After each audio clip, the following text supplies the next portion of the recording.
I work for the National Wildlife Refuge Association in the U.S., which is a small NGO that works with the U.S. Fish and Wildlife Service, which is a government agency. The U.S. Fish and Wildlife Service plays a lot of different roles across the United States, but also has an international program. So there's an interesting crossover between issues of conservation that are happening in the U.S. and in India. And I think it's been great, both for me and for the students who've been on the trip, to see how there are a lot of similarities between the conservation issues, and there are also a lot of differences, but probably more similarities than differences.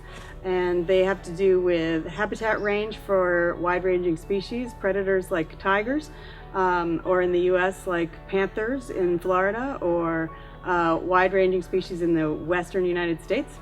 There are a lot of issues between local communities and wildlife populations that may be impinging on local livestock management or other issues.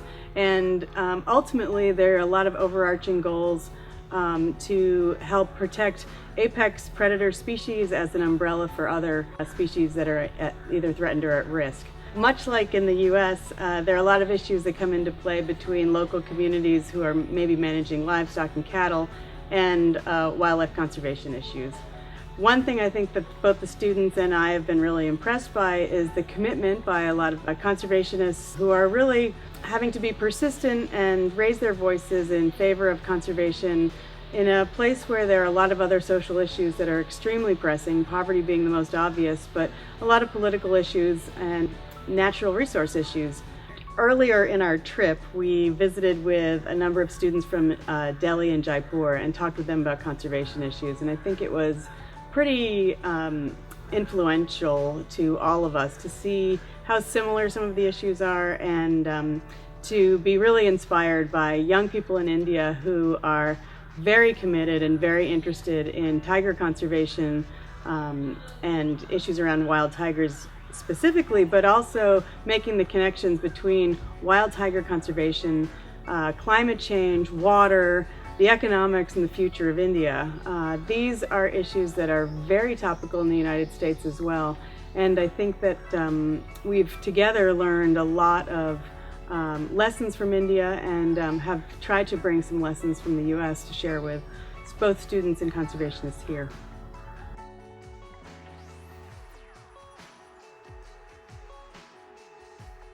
The Refuge Association and Tigers for Tigers have been working together for about a year, and the goal of the partnership is to help build support among Tigers for Tigers clubs at universities across the nation, and also try to help their efforts have national impact. And there have been a couple of different national meetings held. The students have come to Washington, D.C., met with their legislators, taken action on policy issues that have direct impact on U.S.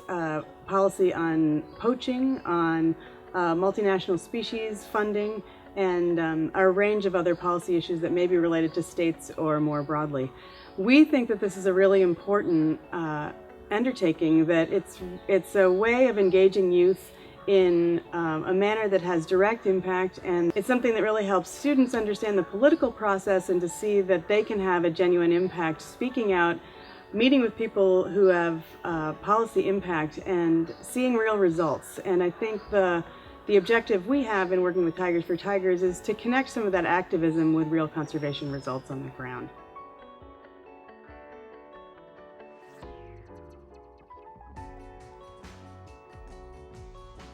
As someone who's been working in conservation for a little over 15 years, it's been really refreshing and rejuvenating to travel with students who are really inspired, are idealistic, who are sponges of learning, and who are really compassionate as they travel through a place that is very different from their experiences, and to find the commonality between some of the challenges in India and some of the issues that they know about at home.